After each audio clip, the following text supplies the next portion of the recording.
salut Smart, salut peuple de catch-up, bienvenue dans votre podcast qui suinte, qui transpire, qui dégouline le catch par tous les pores de la peau, du slip et du masque. Chaque semaine, les chroniqueurs de la team catch-up passent au crible tous les shows de l'ignoble sport dont ils ont envie. Et ce week-end, il y avait un énorme show de l'ignoble sport qu'on avait envie de voir. On avait tout simplement envie d'assister à All Elite Wrestling Revolution 2022. Alors oui mes amis, on y était, Orlando, Floride, USA, l'Addition Financial Arena, un nom vraiment dégueulasse. Aux commentaires, Excalibur, Jim Ross, Taz et aussi Tony Schiavone.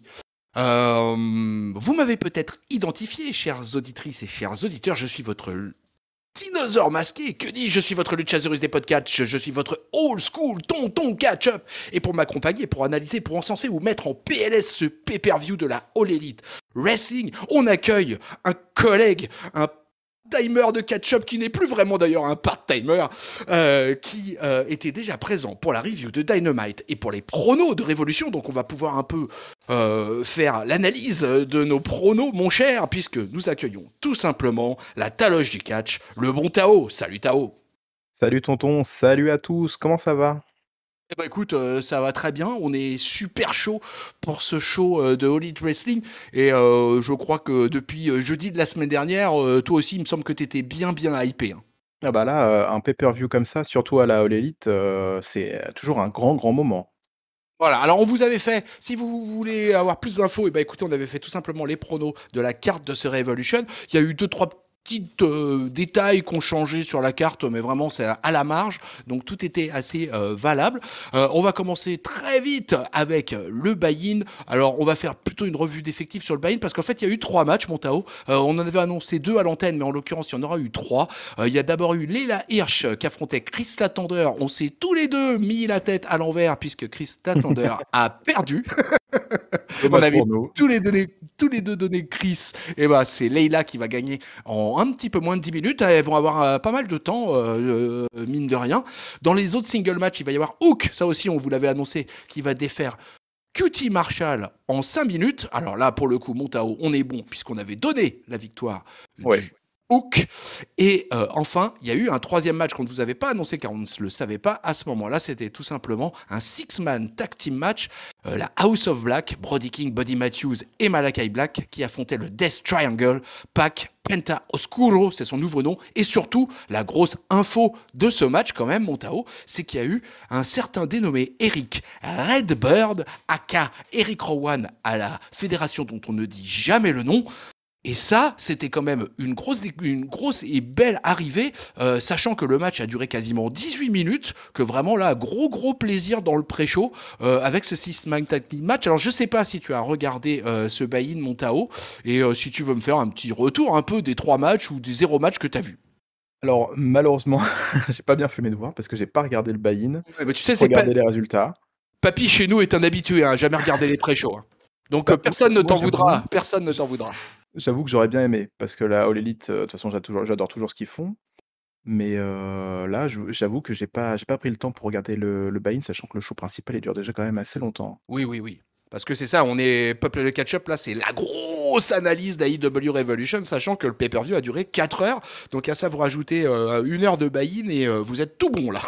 Ouais, pour le coup, là, on est sur Donc, la durée d'un WrestleMania, hein, presque. donc écoute, moi j'ai triché, c'est-à-dire que j'ai regardé le pay-per-view et j'ai regardé le buy-in le lendemain ou le surlendemain en fait.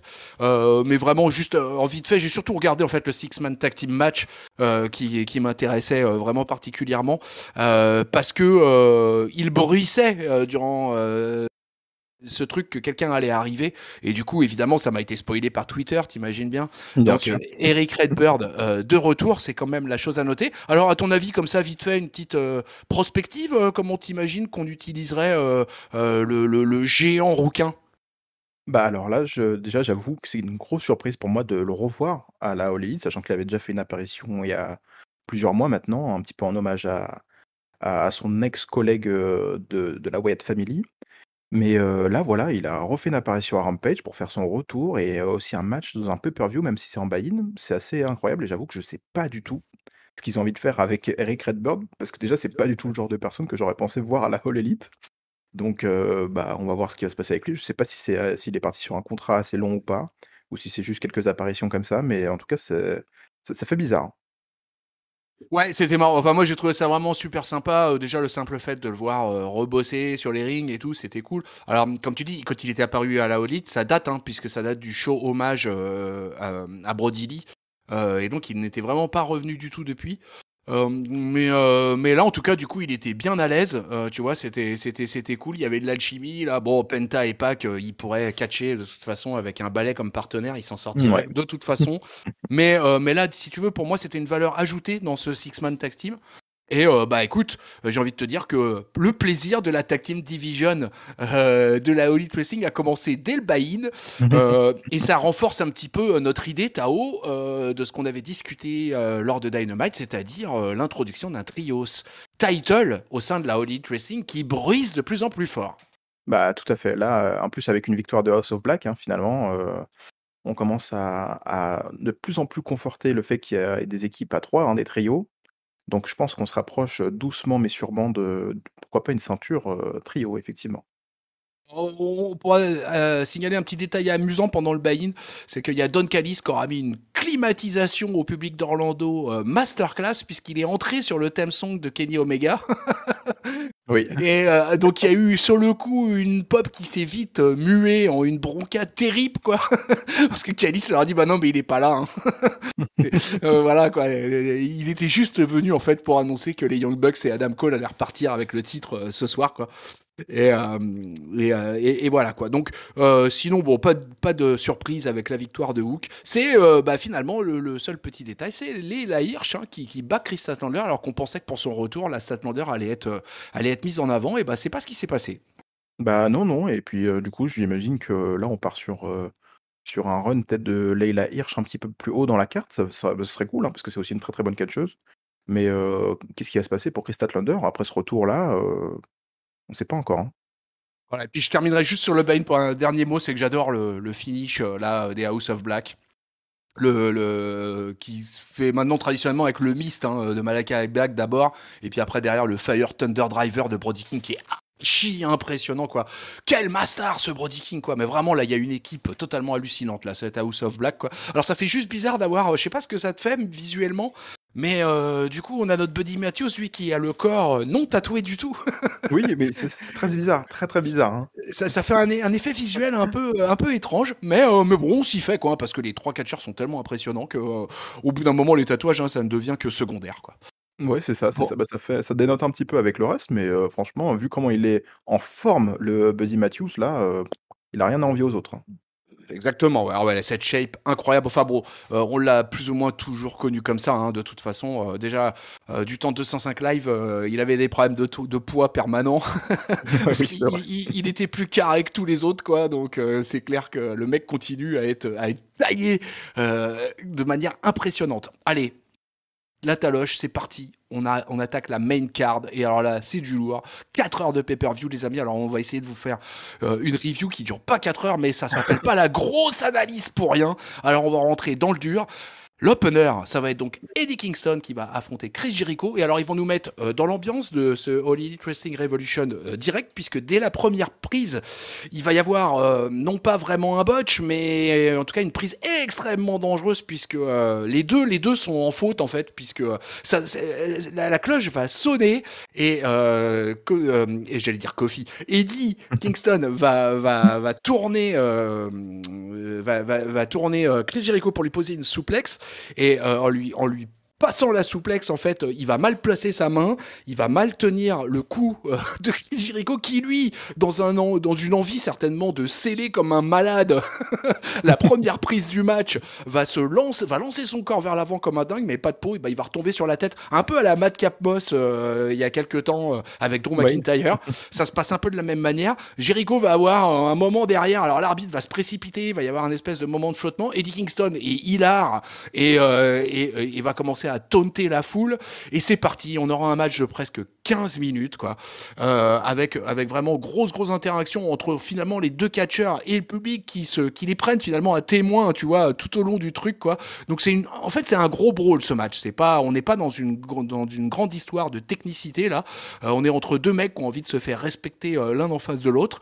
C'est assez inhabituel finalement à Elite Wrestling parce qu'on a souvent l'habitude de tag team match ou de choses comme ça. Et au final, la foule va rentrer à fond tout du long. Un Chris Jericho dans une belle shape. Là, on a vu que lui aussi, il est retourné à travailler à la salle ces derniers temps. Je crois que j'avais vu qu'il avait perdu 20 pounds, un truc comme ça, quoi. Et on sent qu'il est en forme. Et Jericho avait promis que si Kingston gagnait le match, il gagnerait aussi son respect et qu'une poignée de main serait en signe de témoignage. Mais Eddie Kingston va donc bien gagner le match, mais Jericho ne sera pas tant l'homme de parole que cela, puisqu'il va préférer quitter le ring, et là on n'est pas en Ring of Honor style. Jericho s'en va pas content, mais tout de même vaincu par Eddie Kingston, qui profite du coup d'une énorme pop auprès du public de la Elite Wrestling, Montao. C'est vrai, Eddie Kingston, ça fonctionne super bien, de mieux en mieux, en plus avec la foule. Très étonnant de commencer, un aussi gros show avec un Chris Jericho, Eddie Kingston qui est, comme tu l'as dit, une bagarre, hein. Franchement, c'est je pense que c'est vraiment le mot pour le décrire, c'est vraiment une bagarre pour le coup. Mais ça a bien fonctionné. Ils ont pris, le temps qu'il fallait pour raconter l'histoire, sur le ring qu'il fallait raconter. Une super victoire d'Eddie Kingston sur un abandon, sur Chris Jericho, c'est quand même à noter, je trouve, hein, parce que C'est vrai. c'est pas rien. Et le match était quand même super cool, quoi. À la fin, effectivement, Chris Jericho veut pas, serrer la main d'Eddie Kingston pour, pas forcément l'approuver dans le fait qu'il a perdu contre lui. Mais je pense que ça va laisser un programme encore sur le futur qui va être super intéressant et comme je l'avais dit d'ailleurs, hein, dans la review de la semaine dernière et quand on a fait nos pronos, plus le temps passe, plus j'apprécie Eddie Kingston et encore une fois, ce combat, il me fait confirmer que j'apprécie de plus en plus Eddie Kingston. Il dégage vraiment quelque chose, je trouve, quelque chose de très vrai, en fait.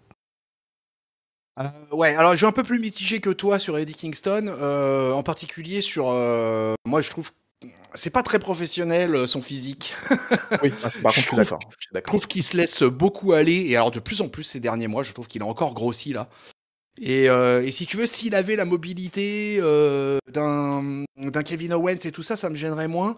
Là, par moment, je trouve qu'il est un petit peu dilettante, notre ami là-dessus. Après, je reconnais ses qualités de brawler, je reconnais aussi ses grosses qualités au micro, ça c'est clair. Et puis pour rebondir sur ce que tu disais, tout simplement lui il s'en est ouvert là-dessus et il a expliqué que pour lui dans le catch il n'y avait pas de différence, il n'y avait pas d'histoire de gimmick, etc. Pour lui il n'était pas heel, il n'était pas face, il était juste Eddie Kingston et qui parlait sur le ring comme il parlait dans la vie. Et je suis pas loin de penser que ce qu'il dit c'est à peu près la vérité, quoi.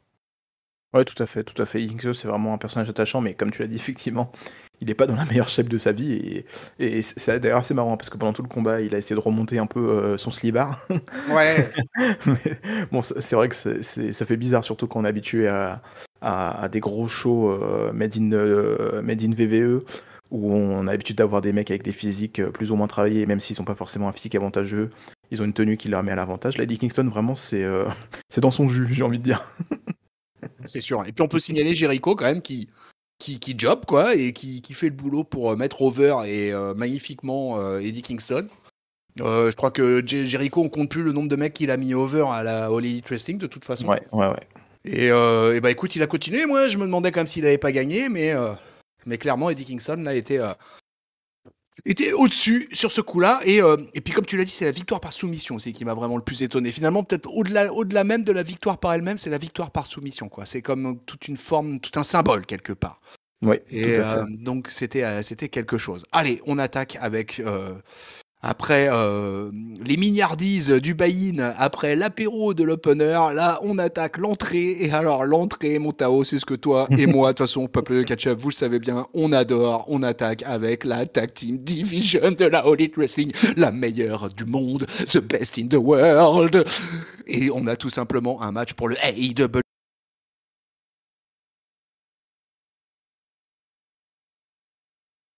World Tag Press. Jungle Boy, le Chazorus affronte les Redragon, Bobby Fish et Kyle O'Reilly et les Young Bucks, Matt Jackson et Nick Jackson. On parlait de shape, tiens, Matt Jackson et Nick Jackson aussi, il faudrait peut-être qu'ils reprennent un petit peu le footing parfois. Mais ceci dit, c'était comme ça, une petite pique en passant. Bon, ils sont accompagnés comme d'habitude de Brandon Cutler. Et là, mesdames et messieurs, bah festival quoi. Quasiment 20 minutes de match. Un truc de fou, un truc de fou. Énorme domination au départ, parce qu'on se retrouve avec deux équipes heel, une équipe face et deux équipes de méchants qui en plus sont censés être plus ou moins des potes ou plus ou moins des alliés. Donc au début il y a des sortes de conciliabules en fait entre les Young Bucks et les Red Dragons. Jungle Boy et Luchasaurus ils s'en laissent pas compter parce que ça attaque dans tous les sens. On va vraiment avoir un truc.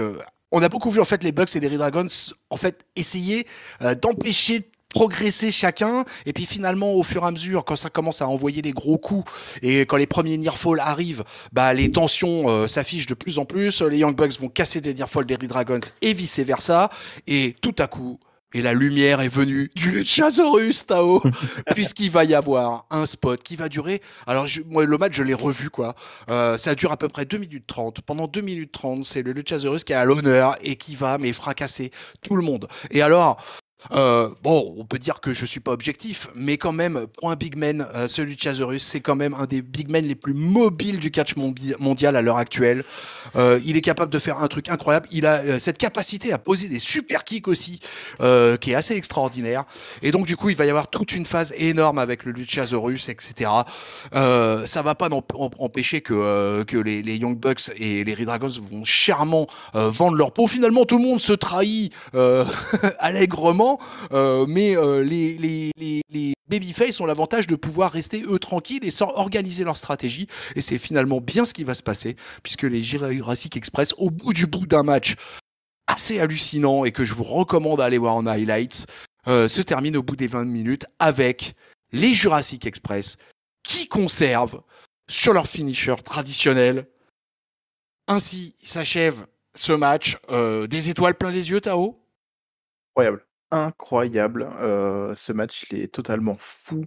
Les 3 équipes sont de toute façon, à part les Jurassic Express, j'ai envie de dire, elles ont plus rien à prouver. Jurassic Express, plus les matchs passent, plus ils prouvent que c'est une, équipe incroyable et qui mérite d'être, là où ils sont actuellement. C'était vraiment super bien, l'histoire racontée est magnifiquement bien racontée. Je peux dire que tous les 2, on avait prévu cette victoire.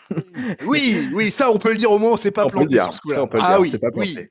Et c'était pas évident parce qu'il y a eu un suspense de fou. Il y a C'était entre les, incroyable. c'était incroyable entre les nearfalls, les machins, les finishers qui se terminent. Tu te dis, ouais, ça y est, c'est fini. Et non, bam, ça Ouais, repart. c'est ça, Et c'est vas-y que ça. ça remonte sur le turnbuckle et que ça repart sur des slingshots. C'est hallucinant tout du long, quoi. C'est incroyable, hein, ça part dans tous les sens. J'ai trouvé en plus que les équipes avaient des styles qui se complétaient à la perfection. Luchasaurus, bien sûr, c'est le big man qui va tout défoncer sur son passage et qui fait une tête de plus que tout le monde, donc forcément, ça c'était super cool. Les Red Dragons qui ont joué un petit peu old school, en gardant un petit peu dans le coin, en essayant d'être un petit peu, des brawlers, hein, en tapant un petit peu fort. Les Young Bucks qui ont bien joué sur leur côté voltige aussi. Jungle Boy avec son côté combatif, qui se relève de tout, ça se dit c'était super bien. C'était vraiment un super combat, quoi. Franchement, il y a rien à dire, franchement. Si vous l'avez pas vu, je vous conseille d'aller le voir parce que vraiment ce combat était super cool. Je peux même pas vous expliquer à quel point, le travail de ces 6 gars, je suis en train de compter en même temps combien il y a de personnes, combien ces 6 gars, ils ont fait un match incroyable, quoi. C'est vraiment, avec ce genre de match où on se dit: «Bah, si tu veux regarder du bon catch par équipe, tu vas regarder la AEW, quoi». Bon, on va pas se mentir, Tao, à chaque fois qu'on a eu l'occasion, soit de reviewer des Dynamite ou les pay-per-view, de toute façon, il y a pas à chier. Qu'est-ce qui vole le show? La Tag Team Division. L'année dernière, remember le match Young Bucks versus Lucha Brothers. Enfin, c'est un truc de C'est fou, ça, quoi. C'est un truc de incroyable. fou. Et à chaque fois, ils délivrent la marchandise.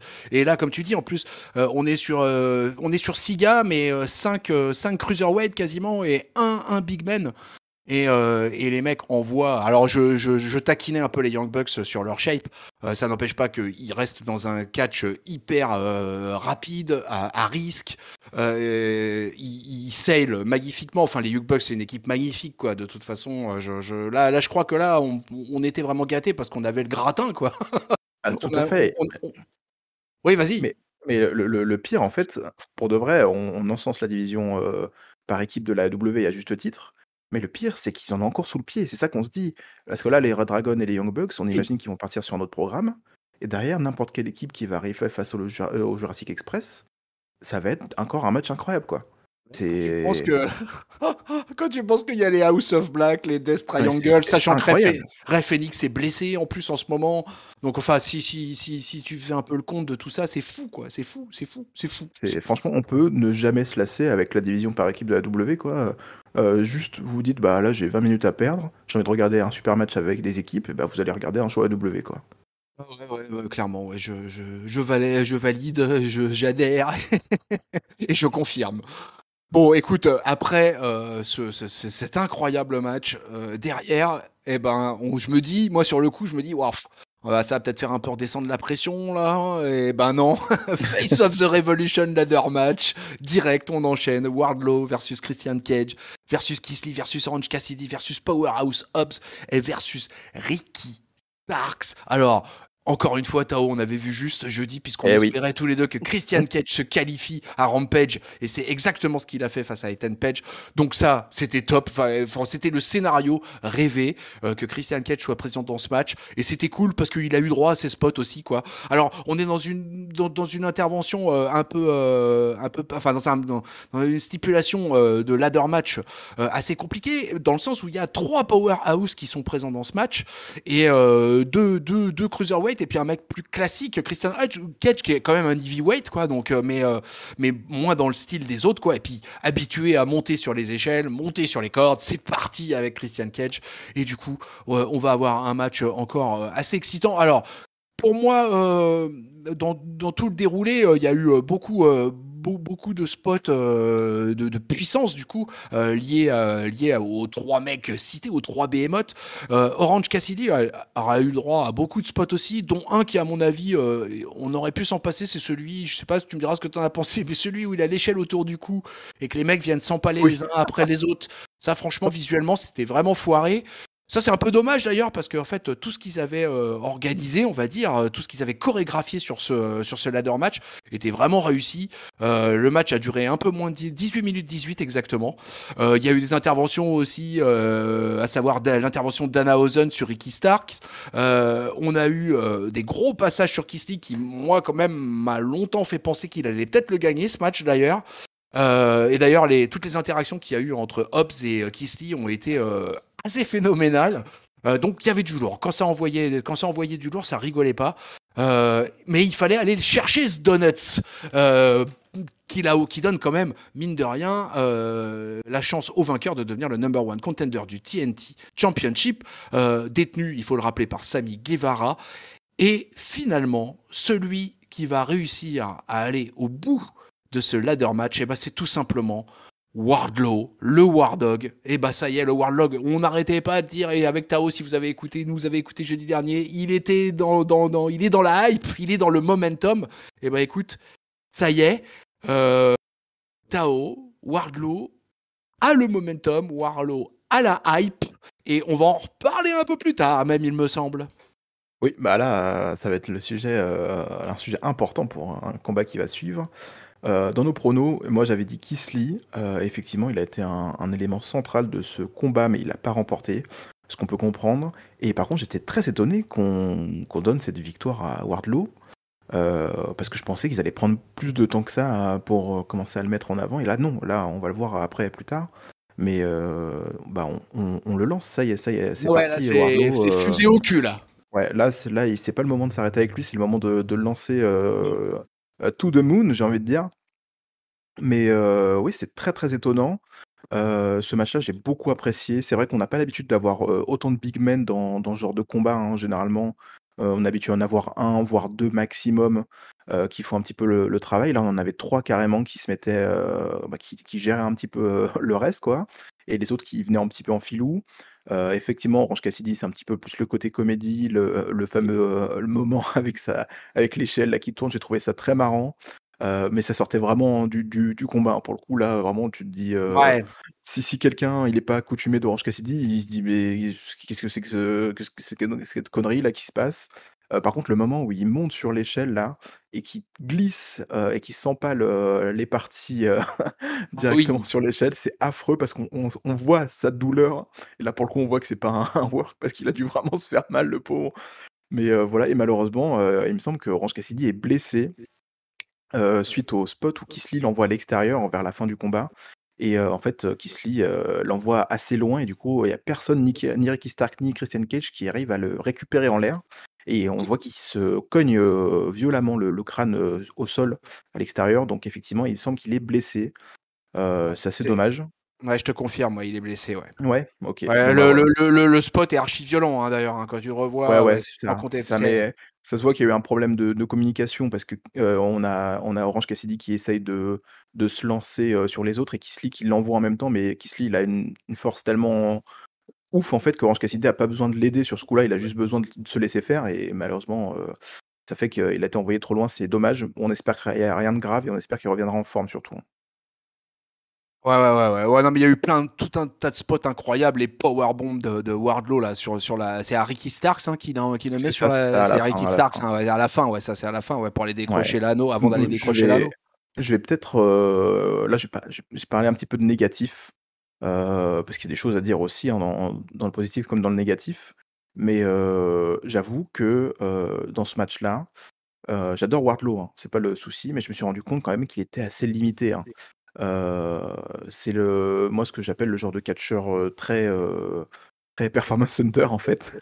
Où, bah, il a un charisme incroyable, ça, on est obligé de le dire. Il catch assez bien, il est pas non plus incroyable, mais on lui demande pas d'être un catcheur 5 étoiles. Mais, on sent quand même qu'il est limité à des moments et ça me fait peur, j'avoue, parce que le projet m'intéresse, mais, j'ai peur qu'en fait les gens se rendent compte assez rapidement que, en dehors de ses powerbombs et de 2-3 moves assez puissants, Wardlow il est très, très limité et je trouve que dans ce match, en tout cas, ça s'est assez vite ressenti. Et surtout aussi d'ailleurs bon ça c'est pas forcément de la faute de Wardlow lui-même, mais c'est qu'en fait à côté de Keith Lee et de Powerhouse Hobbs et ben, ils sont pas si costauds que ça quoi. Et bah, du coup, bah, Et, ça l'aide pas forcément non plus, à rendre incroyable dans ce combat en tout cas. oui, parce que là, effectivement, il s'est retrouvé il y a 2 mecs qui sont tellement immenses là que d'ailleurs, le passage de la baston là sur la table des commentateurs là, Ouais, ouais, c'est ouais. quelque chose quoi entre les 2 là, justement entre Hobbs et Lee quoi. Mais à ce moment-là, justement, Wardlow, il les a suivis pour se jeter du haut de la rampe quoi et après ils reviendront plus dans le match en fait, on les reverra plus à Ouais, ce tout moment-là. à fait. Donc vraiment, Wardlow trouve le moyen d'éteindre les big men. Alors écoute, moi qui depuis 2019 est souvent récriminé la All Elite Wrestling à cause de leur traitement des powerhouse, je vais pas me plaindre qu'enfin Oui, il y a un c'est vrai. match où toute leur place est donnée. Bon, en plus le Luchasaurus en 2022 est devenu champion tag team, donc vraiment en ce moment je trouve que depuis le début de l'année 2022, vraiment particulièrement, je trouve qu'il y a un effort incroyable fait envers les powerhouse, sachant qu'en plus Lance Archer est dans les tiroirs pour revenir très bientôt là. C'est vrai, c'est Il vrai. a déjà teasé sur les réseaux et tout, donc je trouve que c'est bon signe. Alors sur la limite de Wardlow, moi je suis peut-être un petit peu plus indulgent que toi. Moi en fait le truc que je dirais c'est plus surtout on sait pas ce qu'il vaut au micro. Puisqu'il a toujours été dans C'est vrai, l'ombre de c'est vrai. MJF et que finalement il a jamais que peu parlé et on sait pas trop. Alors on va voir sur la suite un peu ce que ça va donner, puisqu'il va se retrouver dans une rivalité où il va avoir des mecs en face de lui qui vont avoir du micro. Et écoute, là à ce moment-là, on verra si effectivement tu avais non pas donné une prédiction mais un spoiler et qu'il est effectivement limité, ou si au contraire en fait on va découvrir qu'en plus ce mec est non seulement une machine de guerre, mais en plus est capable de tenir la route avec le mic. Donc ça serait vraiment une bonne nouvelle quand même. Ouais, ce serait bien pour lui surtout, hein. Voilà, donc du coup, l'info principale, c'est qu'après la victoire de Wardlow, eh ben, il détient le fameux anneau, le fameux donut, et il est donc number one contender officiel du TNT Championship. Allez, on continue avec des affaires de ceinture, et cette fois, c'est une affaire féminine, puisque la All Elite Wrestling nous présente le TBS Women Championship, Jade Cargill versus Tai Conti. Jade Cargill est à 28 victoires pour 0 défaite, une streak sur du long terme pour l'instant. Va-t-elle garder son titre? Eh ben écoutez, on le saura assez vite parce que ça va être un des matchs les plus courts de la soirée. C'est un match qui va durer 7 minutes. Je crois qu'il s'est passé encore une fois Chaos qu'on avait dit, c'est-à-dire que on imaginait mal Tai Conti réussir à s'en sortir. Alors, ce qui était sympa, moi en tout cas, c'est que j'ai trouvé déjà les entrées des filles étaient sympas. Tai Conti, elle était accompagnée d'Anna Jay et du fils de Brody Lee. Jade Cargill, elle arrive avec une entrée avec un guitariste qui joue son theme song en live et elle est en cosplay de Jade dans Mortal Kombat et j'ai trouvé sa tenue magnifique. D'ailleurs, j'espère qu'elle va la garder ou un espèce de truc parce que celle qu'elle avait avant, j'aimais moins le truc avec les paillettes dorées, tout ça. Alors que là, moi, j'ai trouvé que en plus c'est carrément en raccord avec sa chevelure, avec sa gimmick de green, de money. Donc j'ai trouvé vraiment l'entrée vraiment super réussie de la part de Jade Cargill. Et puis écoute, avec son Jade Slam, au bout d'un moment, elle a réglé l'affaire de Tai Conti, qui s'est quand même défendu. Quoi. Le match a pas duré 40 secondes, quoi. Donc il y a eu une vraie défense de Tai Conti qui a eu même droit à quelques near fall, mais la puissance à chaque fois parlait, quoi. À chaque fois que Tai Conti elle était renvoyée dans le turnbuckle, derrière elle se prenait soit une avalanche, soit une souplesse. Bref, on sentait qu'il y avait à aucun moment elle allait pouvoir le prendre le dessus. Et puis bah ça s'est terminé avec le Jet Slam des familles. Jade Cargill conserve 29-0, toujours invaincu. Oui, oui, Jade Cargill, c'est le gros projet, hein, comme on l'a déjà dit, c'est le gros projet AEW, Ah ouais. celui qui va apporter, de la visibilité et de l'argent, ça c'est sûr. Tai Conti qui, confirme que c'est une bonne catcheuse. Malheureusement, j'avoue que ce match, je l'ai pas forcément beaucoup apprécié. Ouais. Il faut pas leur donner plus de temps. Je pense qu'on est, sur du moins de 10 minutes, c'est sûr. Avec Jade Cargill, elle est encore assez jeune, hein, dans le monde du catch et elle est aussi, un petit peu limitée dans ce qu'elle peut faire et on lui demande pas d'ailleurs d'être une catcheuse 5 étoiles, hein, on lui demande juste de faire ce qu'elle fait et elle le fait très, très bien d'ailleurs. Mais voilà, je pense pas que Tai Conti, ni Anna Jay d'ailleurs, ça soit des adversaires qui mettent Jade Cargill en valeur.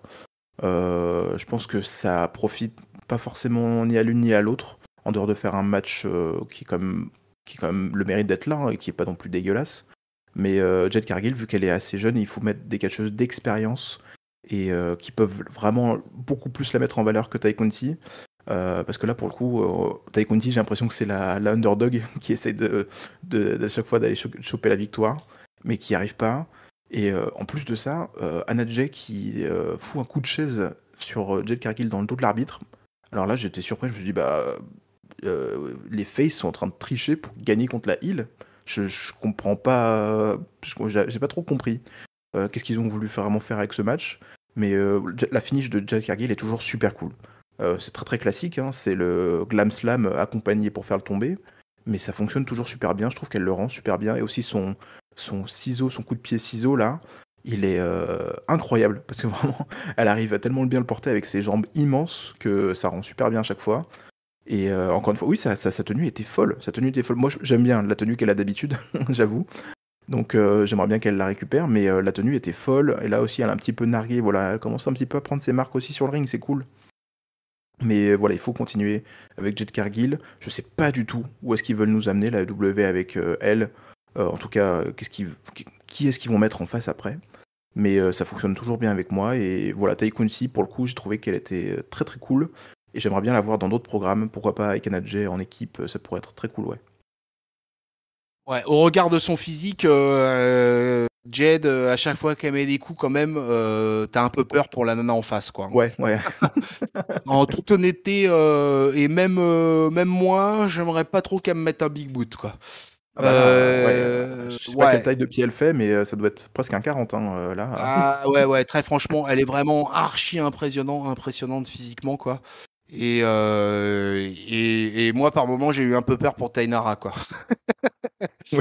Parce que Tainara, elle a un côté un peu mimi, tu vois, un peu, t'as envie de lui dire, allez, vas-y, taille, mais là, tu te dis, non, non, mais là, ça va pas le faire. Ouais, ouais, c'est ça. Mais c'est Tu vas, exactement ce qu'ils ont voulu raconter, hein. Et franchement, ça ouais, a bien ouais, ouais. fonctionné. Tu vas te faire démonter, quoi. Et c'est ce qui s'est fait démonter. Alors écoute, le match était faiblard, hein. Moi, je vais pas te mentir non plus. J'ai pas été vraiment hypé. C'est un peu dommage, quoi, parce que il y avait pas beaucoup de matchs féminins. Il y avait que 2 matchs dans la carte, donc j'espérais quand même que ce match-là allait être de meilleure qualité. Mais effectivement, ça a été tellement à sens unique que ça avait pas plus d'intérêt. Comme tu l'as dit justement, c'est qui vont ils vont mettre en face dorénavant de Jade Cargill. Moi, c'est ça que je suis curieux surtout. On va dire que là, c'était juste Tay Conti était juste une transition et on verra la suite pour la Jade là. Mais enfin, moi qui m'impressionne quand même énormément pour moi qui considère quand même que la division féminine de la WWE est la meilleure du monde. Jade Cargill, elle aurait de la gueule dans le roster de la WWE. Ah, totalement, totalement. J'ai peur qu'elle finisse à courir après le titre 24/7, mais Ça, c'est toujours la grande inquiétude, ouais, mais ça, de toute façon, on l'a quasiment pour tous les mecs ou nanas qui montent à la WWE, ça, de toute façon. c'est vrai, c'est vrai. Donc, du coup, ça ne nous changera pas beaucoup, quoi. Mais pour l'instant, elle est très bien, Elite Wrestling. Moi, je veux la voir progresser et puis petit à petit monter. Je trouve que cette idée de streak, etc., c'est très bien foutu. Mark Sterling, le manager, il est bien. En plus, il prend des spots, donc c'est Ouais, parfait, quoi. Donc tout va bien finalement, je trouve que cette histoire elle est rondement menée, mais le match a largement fait baisser en qualité la note globale du pay-per-view quand même, parce que c'est vrai que le match est pas terrible, quoi. Voilà. tout à fait. Allez, on passe à autre chose, parce que là on passe même à totalement autre chose, puisque Mais là... attends, tonton, je me permets de te couper, mais il y a eu la signature avant. Ah oui, j'ai oublié le petit... oui, effectivement, oui, t'as raison. Dans l'intervalle des 2 matchs, en fait, il y a eu une signature de contrat pour une arrivée à la All Elite Wrestling, et c'est tout simplement notre Azaya... Enfin non, Shane Swerve Strickland qui arrive à la All Elite Wrestling. Alors, vous l'avez connu donc comme Azaya Swerve Scott à la WWE, et vous l'avez connu aussi comme Killshot à la Lucha Oui, Underground et ailleurs. Je crois qu'il a été à la Ring of Honor avant d'aller à la Lucha Underground, et il avait aussi tourné à la AAA et la CMLL. Donc un mec de l'indie largement expérimenté, et qui arrive dans une gimmick apparemment de babyface Tao, si je me trompe pas. bah, ça semble en tout cas, hein, parce que voilà, il a commencé à avoir déjà ses catchphrases, et la foule lui répond très bien, ça fonctionne super bien. Personnage un petit peu d'arrogant, talentueux, qui sait ce qu'il vaut. On dirait un petit peu Lio Rush. Mais franchement, je me demande ce que ça va donner, le Swerve Strickland du côté d'AEW. J'espère que ça va être bien mené, parce que c'est un catcheur que je trouve très très charismatique. Et sur un ring, on sait très bien qu'il peut être incroyable. Il l'a prouvé à NXT, et il l'a prouvé, je trouve, encore plus à l'époque de la Lucha Underground de Killshot. Hein. Je sais pas si tu te rappelles, tonton. Mais il avait été phénoménal. Il avait transcendé, je trouve, les moments où il était présent sur un ring. Donc ouais, on va voir ce que ça va donner, mais en tout cas, ça s'annonce bien. Il avait une très grande rivalité à la Lucha Underground avec Dante Fox, et je l'avais découvert à ce moment-là. Donc, Oui, moi aussi. Ouais. en tout cas, après les signatures de... Et bah là, on rentre dans du sérieux, on rentre dans du lourd, on rentre dans du felu, puisqu'on a CM Punk versus MJF qui se promettent, Ramona, depuis des semaines et des semaines. Ça y est, on y est. Alors, la particularité, c'est que donc on a affaire à un dog collar match. Alors, écoutez, j'ai essayé de retrouver loin dans l'histoire. Le dernier, le plus loin que j'ai trouvé, il date de 1983, mon Tao. Ah oui. Ça nous rajeunit pas. Moi, j'avais 12 ans. Et bah, c'était Greg Valentine versus Roddy Piper, tu vois quoi. Et après, évidemment, il y en a eu tout de suite. Eddie Kingston, par exemple, en 2014, on avait fait un face à Ethan Page, tu vois, dans les stats un peu rigolotes ou un peu étranges. Il y a eu des matchs comme ça, différents matchs de Dog Collar, quoi, entre différents mecs. CM Punk, pour lui, c'est son 3e match, puisqu'il avait affronté à la Ring of Honor Raven, ouais. et il avait annoncé Jimmy Rave. Donc je crois que c'était si je me trompe pas, normalement c'était son 3e match. Cody aussi nous avait fait un dog collar match face au regretté Brody Lee. Donc ça, c'était il y a pas si longtemps, c'était le 7 octobre 2020. Imagine, c'était 2 mois avant le décès de Brody Lee. C'est vrai, c'est vrai. C'est fou, hein, quand même. Hein. Donc là, bah écoutez les amis, là on est rentré dans un énorme morceau, hein, parce que si le pay-per-view a duré 4 heures, c'est aussi parce que certains matchs ont été des avalanches en termes de timing, et là ça n'a pas loupé, puisque le match a duré 27 minutes, et je vous compte même pas les entrées, parce que l'entrée en particulier de CM Punk a été complètement folle. puisque le gamin de Chicago a tout simplement décidé de ressortir des souvenirs de jeunesse en balançant son theme song de la Ring of Honor. J'ai plus le titre en tête exactement, c'est Miseria Sentare, ouais. Miseria Sentare, voilà, exactement. Alors là, il y a eu gros frisson dans le public. Il y a eu une pop assez monumentale, comme c'est les déclenchés CM Punk depuis qu'il est arrivé à la All Elite Wrestling. Il faut bien le reconnaître.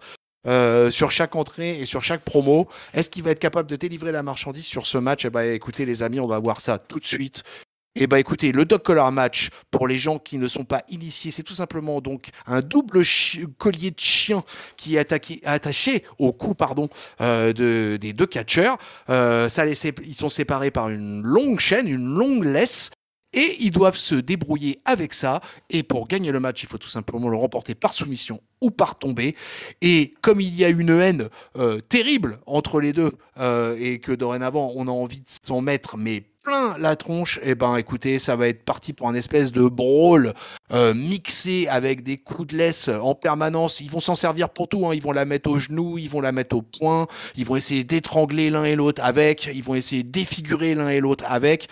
CM Punk va avoir une belle technique, d'ailleurs, on sent d'ailleurs le mec habitué, hein, puisqu'il va à un moment attacher, il va pousser MJF dans le turnbuckle, passer la chaîne par-dessus le poteau derrière le turnbuckle et faire coulisser ainsi MJF et le cogner plusieurs fois comme ça, de manière quand même particulièrement violente. euh, la première partie du match est quand même largement dominée par CM Punk qui va vite se retrouver quand même ensanglanté, mais qui malgré tout va pas laisser beaucoup de répit à son jeune adversaire. Alors ça reste quand même assez long dans ce genre de match parce que comme les deux gars vont se retrouver blessés et cognés, et puis qu'à force de se mettre des coups quand même avec une laisse que j'appelle une laisse, mais qui est en fait plus une chaîne, hein, au bout d'un moment ça fait mal, on se balance dans les escaliers, on se balance partout. Il y a une esquive de MJF qui va envoyer le genou d'ailleurs de Punk entouré de la chaîne s'écraser dans les marches du ring. Et ça, ce moment-là va être un peu le turning point parce que ça va commencer à donner le contrôle à MJF qui va réussir à avoir sa phase. Alors là, pendant 10 minutes, c'est lui qui va travailler et travailler encore, en particulier sur les blessures au visage de CM Punk. Punk va reprendre le contrôle en collant un pile driver sur le bord du ring. Alors moi, comme je suis content à la All Elite Wrestling de retrouver le pile driver. Euh, et du coup, et ben écoute, tout ça, ça va se terminer qu'au bout d'un moment, notre ami MGF, en train d'essayer de respirer sur le haut de la troisième corde, va appeler Wardlow pour venir lui filer un coup de main. Le Wardlow va arriver assez lentement, il a déjà pris sa douche, il est en Starco, tout va bien. Il fait mine de chercher dans ses poches, etc., la bague qu'il trouve pas. Et puis finalement, pendant ce temps, CM Punk en profite. Et là, Wardlow va sortir la fameuse bague qu'a gagné MJF dans le, comment on appelle ça, dans la Battle Royale du Diamond Mine, hein, et va la poser sur le ring. Et là, CM Punk, bah écoutez, hein, il va en profiter, il va choper la bague, la mettre à son petit point, et il va coucher pour le compte MJF. 1, 2, 3, victoire de CM Punk sous une pop encore. Oh là là là là là là là là là. Et là, je crois, mon Tao, que toi, comme moi, dans notre canapé, on s'est dit mais non, mais c'est pas possible, c'est pas ça comme vainqueur qu'on avait prévu. Bah effectivement, on n'avait pas prévu ce vainqueur-là, mais le match était suffisamment bon pour que je sois content de m'être trompé pour de vrai. C'était vraiment un match incroyable, c'était le match de la soirée. Je pense qu'il va s'inscrire dans les gros matchs dont on parlera encore dans quelques années en se disant, vous vous rappelez du Dog Collar match entre MJF et CM Punk là. C'est un match incroyable, franchement, tout est incroyable. Il y a peut-être le seul défaut que j'ai envie de dire pour chipoter, c'est MJF qui plie son dos pour pas se prendre la chaîne dans le dos là, tellement il a peur de se faire super mal. Mais honnêtement, et encore, c'est vraiment plus pour rire qu'autre chose.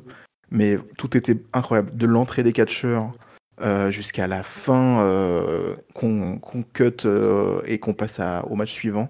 Tout était super bien.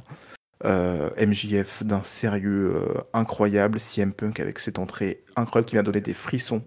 Mais honnêtement, j'étais comme un gosse. J'étais comme un gosse. Juste à l'entrée de CM Punk. Alors que je suis pas forcément le plus grand fan de CM Punk, hein, donc c'est vraiment pour dire que c'était très, très, très, très bien dosé, quoi. Et le match est super cool, c'est du méthodique, on n'a pas besoin d'avoir des spot fest dans tous les sens, c'est pas du tout ce qu'on attend d'ailleurs des deux catcheurs. On attend de la violence, on attend du sang, ce qui a été fait d'ailleurs. Et CM Punk d'ailleurs qui s'est ouvert très très profond, hein. Ça pissait le sang pendant une bonne dizaine de minutes.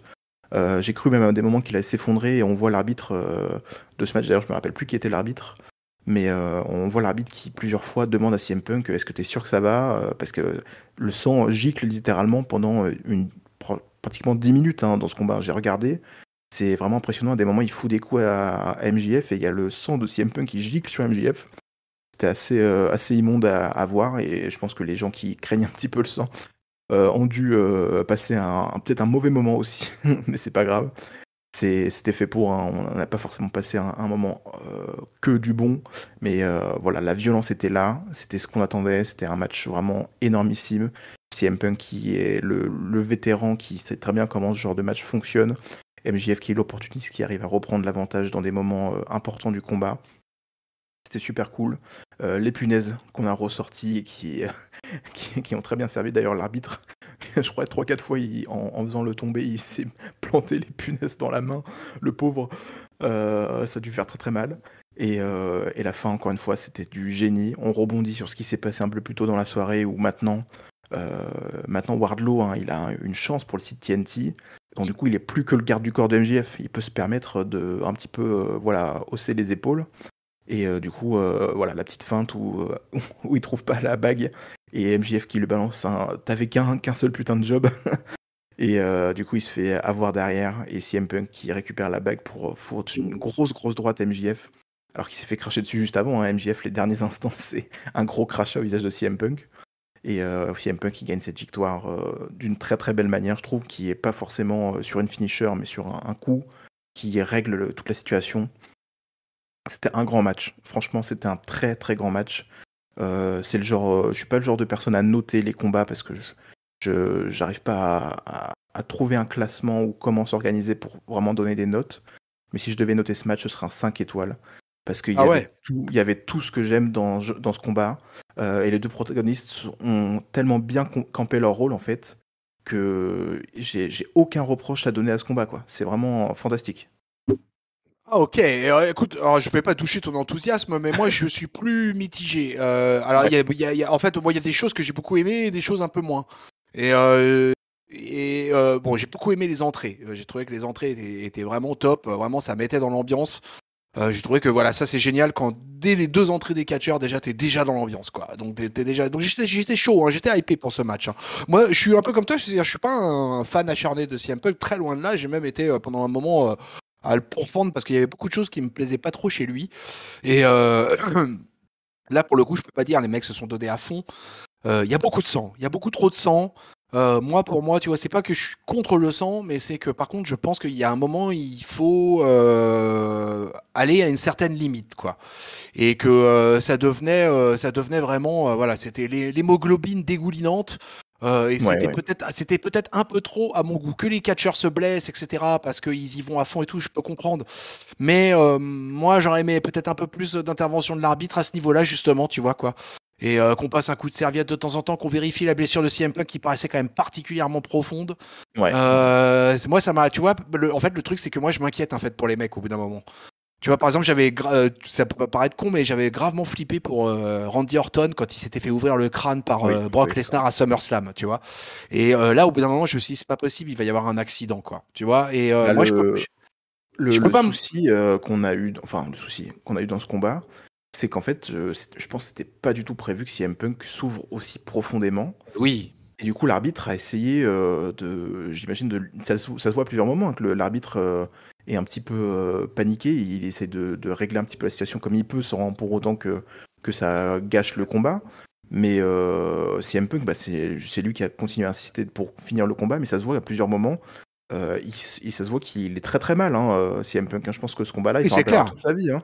Ah, mais Mais ça, je d'ailleurs, suis. même le public, à des moments, ça se voit que le public est plus inquiet que vraiment à fond dans le combat, hein. Il y a plusieurs moments où on a des plans sur le public et les gens le regardent, en fait, regardent CM Punk vraiment d'un air inquiété, quoi.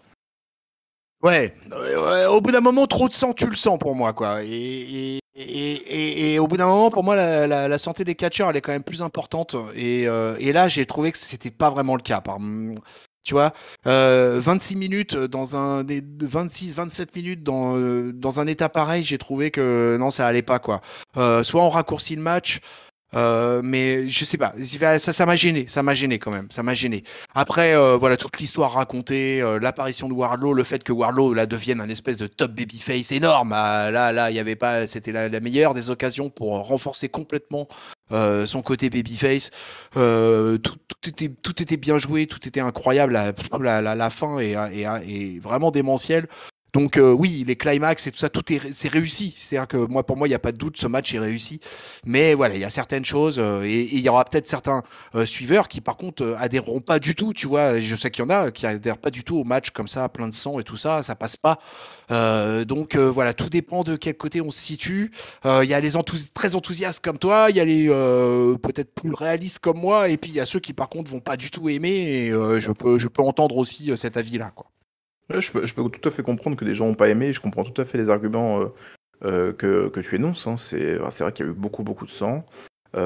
Trop, ça c'est sûr. Hein. Je pense que tout le monde sera d'accord pour dire qu'il y a eu trop de sang. Après, malheureusement, c'est aussi les risques de la chose. Et Ça fait partie. voilà, ça fait partie du combat. On savait qu'il y Ouais, aurait du sang, ça c'est ouais. sûr. Effectivement, il y en a eu trop. C'était pas C'était prévu. annoncé. C'était pas prévu qu'il y en ait autant, effectivement, mais je trouve qu'ils sont quand même très très bien gérés, malgré le fait que CM Punk, on dirait qu'il avait pris un bain de sang, hein, pour le coup. Ouais. Alors CM Punk, d'ailleurs, il avait vraiment pris un coup sur la caboche parce que, écoute, apparemment, après, il s'est lâché sur les réseaux sociaux, et il a balancé deux trois conneries qui s'est vite empressé de retirer. Mais vous savez comment c'est les réseaux sociaux, capture Oui. d'écran. Donc le truc a tourné worldwide. Donc il a un peu chambré les fans de WWE en particulier. Et puis surtout, il a envoyé pète un rédacteur en chef enfin, pas un rédacteur, un chroniqueur je crois, de Wrestling Observer, quoi, C'est ça, ouais. qui connaissait pas en fait son passif à la Raw et qui donc posait une question toute bête en demandant qu'est-ce que ça signifiait l'entrée, etc. Et l'autre, il lui a dit en gros d'aller s'acheter un cerveau, quoi. Et puis finalement, après, il est revenu sur ses paroles, CM Punk, et il s'est excusé auprès du mec, quoi. Donc voilà, donc il avait vraiment pris un gros coup sur la caboche, le CM Punk. Ouais, ouais, bah pour le coup, j'imagine qu'il a perdu trop de sang. Hein. Faut Voilà. vite faire une perfusion, hein, parce que là. C'est clair. Alors, après ça, derrière, les amis, ça se terminait pas comme ça, parce qu'il y avait encore 4 matchs. Ouais, ouais, on vient de se coltiner un match de 27 minutes. Et derrière, les amis, on a encore 4 matchs. On est là jusqu'au bout de la nuit, mon Tao. Alors, l'AEW Women's World Championship est en jeu. Dr. Brian Baker, DMD, accompagné de Jamie Hater et de Rebel, affronte Thunder Rosa, un peu le match fétiche dont on n'arrête jamais de vous parler, Tao et moi, à chaque fois qu'on se retrouve pour parler de la Elite Wrestling. Là, cette fois, est-ce que c'est un peu le climax de cette rivalité? On va le savoir tout de suite. On va avoir un match de 17 minutes 30, pas du tout dans les mêmes critères que celui, le fameux main event de Dynamite qu'elles avaient fait, qui était un hardcore match ou street fight match, qui était parti complètement en cacahuète. Là, on a eu un match beaucoup plus académique. Euh, avec avec une Thunder Rosa assez déchaînée, mais je me suis demandé, alors tu me diras si toi ce que tu en as pensé, si elle s'est pas blessée au cours du combat, elle aussi, parce que j'ai eu un vrai doute au bout d'un moment, parce que plus ça avançait, plus je la trouvais de plus en plus lente, et, euh, et au bout d'un moment, ça a même commencé un peu à tellement ralentir le match que il a fallu les interventions ringside, de haters, de rebelles, etc. pour mettre de l'animation. Et au bout de l'affaire, Dr. Britt Baker va conserver son titre au bout de 17 minutes 30 quand même, quoi, parce que le Ah combat oui. aura quand même duré, quoi. Mais je sais pas, j'ai envie d'avoir ton avis là-dessus, parce que moi j'ai eu plein de doutes sur ce combat. Et on va dire que Dr. Britt Baker a été largement sauvé grâce à plusieurs interventions des petites copines, mais je sais pas pourquoi, j'essaierai de me renseigner peut-être d'ailleurs, hein, mais j'ai eu la sensation qu'il y avait un truc qui avait foiré dans ce match. Et donc, au final, la championne conserve, et c'est Tao qui prend le micro. Oui, bah effectivement, j'ai pas forcément trouvé le match incroyable. On a un Ouais. rythme un petit peu bâtard, hein, dans ce combat. On sait que Thunder Rosa, c'est une très très bonne catcheuse in ring, et là, elle était clairement pas au mieux de sa forme. Ah ouais. Britt Baker, elle compense forcément son in-ring qui est un petit peu moindre que Thunder Rosa par beaucoup plus de charisme et beaucoup plus d'attitude. Et elle joue très très bien avec la foule. Voilà, nous on avait parié, en tout cas moi j'avais parié, je sais pas si toi aussi t'avais parié à Thunder Rosa, mais moi j'avais parié à Thunder Rosa hein, pour le coup. Je crois que j'avais donné Britt Baker, mais Ouais, donc j'ai un voilà, doute. mais encore une fois J'ai je un me doute. suis trompé, c'est Ouais. pas très grave. Mais oui, je pense qu'on va continuer cette réalité et je pense que le fait que ça soit fini avec une intervention comme ça, qui moi m'a complètement coupé en fait du match. En fait, dès l'intervention et dès le retour avec le stomp là, je me suis dit bah j'ai l'impression de pas avoir regardé un vrai combat en fait. J'ai l'impression d'avoir un peu perdu mon temps avec ce combat. Donc Et pour moi c'est peut-être ma fausse note hein, de show. Oui, dis-moi. c'était un peu pourri le truc avec l'arbitre qui est distrait quasiment Ah ouais ouais. trois fois de suite, tout ça, quoi. Ça, c'était Ouais, ouais, rincé quand même, quoi. c'était vraiment pas bien foutu. Cette fin de combat, elle m'a vraiment, presque dégoûté, en fait, d'avoir regardé ce combat, en fait. J'aurais peut-être pas dû, mais ouais, je pense qu'on va continuer cette réalité. Peut-être que si Thunder Rosa est blessée, on va la mettre de côté un petit moment pour qu'elle puisse se rétablir. Mais je pense que ça va se finir et je pense honnêtement, je sais pas pourquoi, mais avec ces interventions-là, je me suis dit: «Bah, déjà, on fait en sorte que Britt Baker ait encore plus de hits». Ça peut bien fonctionner. Malheureusement, j'ai l'impression, en tout cas, qu'à la AEW, on n'a pas compris qu'en fait, Britt Baker, elle serait applaudie, elle peut faire n'importe quoi, elle sera applaudie en fait. C'est comme Donc, Becky. bah c'est ça. Donc là, du coup, Britt Baker, elle intervient où on est censé se dire oh merde, encore ses copines qui interviennent pour la sauver. Mais en fait, Britt Baker, elle peut continuer à le faire, les gens vont continuer à la soutenir en fait. Donc malheureusement, bah je pense pas que ça fonctionne comme ça avec Britt Baker. Je pense qu'il faudra peut-être trouver une autre stratégie si vous voulez vraiment la mettre en tant que heel détesté. Et je pense vraiment que cette réalité, Thunder Rosa et Britt Baker, elle va amener un steel cage match. Ouais, style cage match, ouais, bah ouais, à la rigueur, ouais, autant les mettre en cage et puis comme Bah ça c'est qu'on n'en ça, parle c'est plus, ça. quoi, Moi, tu vois? ça me paraît logique qu'on termine avec un steel cage match pour éviter les interventions de Jamie Hater et de Rebel. Mais après, voilà, je m'avance peut-être un petit peu loin, peut-être que je fais encore une fois un spoiler, je sais pas, mais en tout cas, j'aimerais bien que ça se finisse avec une victoire de Thunder Rosa dans un steel cage match, ce serait cool.